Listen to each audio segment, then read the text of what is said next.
We'll guide you through how to turn off the active online status on Instagram. If you find this useful, then consider subscribing and liking the video. Here we are on Instagram. So there's a setting which, when turned on, is going to go and show when you're currently online on Instagram.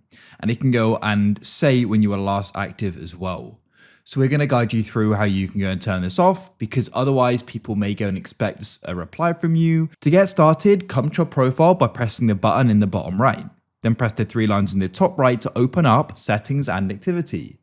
Now in here, you need to go and start scrolling down like so. And you want to go and find the option for messages and story replies and how others can interact with you. So go and tap there. Then you want to go and find the option show activity status in who can see that you're online. And what you can do is go and turn this off like this.